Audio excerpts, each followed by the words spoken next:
The Prairie Grains Conference here in Grand Forks, and obviously when we talk with wheat growers, they're interested in what's going on with new technology, new innovations. We hear it from really all across the ag sector, but I think probably more resoundingly lately coming from some of the growers on the wheat side. We're talking right now with Doug Jones. He is the Executive Director for Growers for Biotechnology. Doug, first of all, a pleasure to have you here today. Thank you. Glad to be with you. Talk to me about your organization. What's the goals of this group? The organization was formed in North Dakota several years ago to promote the notion of biotechnology in wheat. And in the subsequent time, we've come to support the idea of using biotechnology in a lot of other crops as well. Corn certainly is already there, soybeans, canola, cotton, a variety of other crops across the country. And we support that technology and the use of it in a responsible way.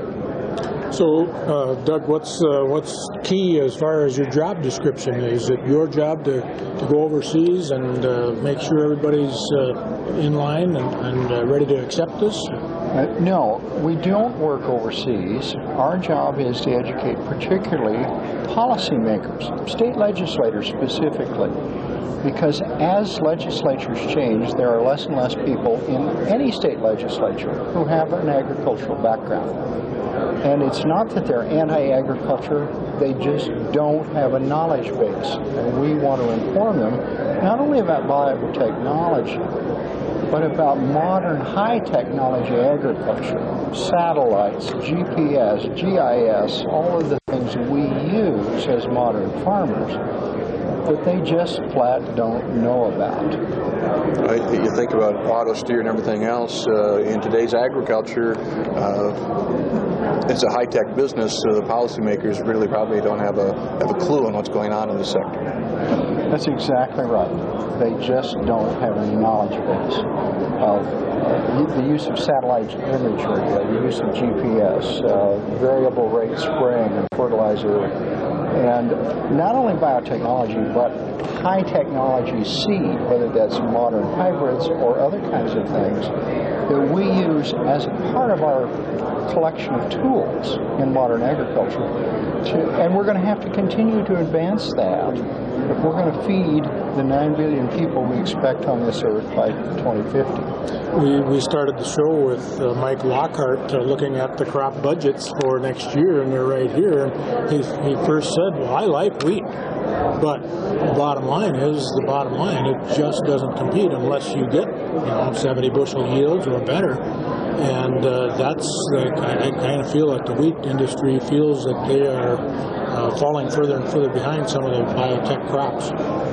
That's exactly right, and that's why the acreage in wheat has declined across North America over the last few years, because it's the last major food crop in the world that has not been improved through biotechnology. Not much rice in this part of the country, but rice also has been improved as corn, canola, and soybeans have been. So wheat needs to make that next step.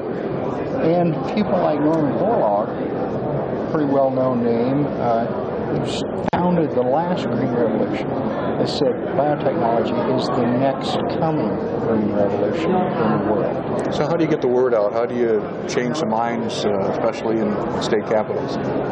Well, we have embarked on a course to participate in some of the national legislative organizations, Council of State Governments, National Conference of State Legislatures, in their exhibit hall trade show at their annual meetings over the next coming months, to have an opportunity just like today in an exhibit hall casual setting where we can have one-on-one conversations and educate them about good policy.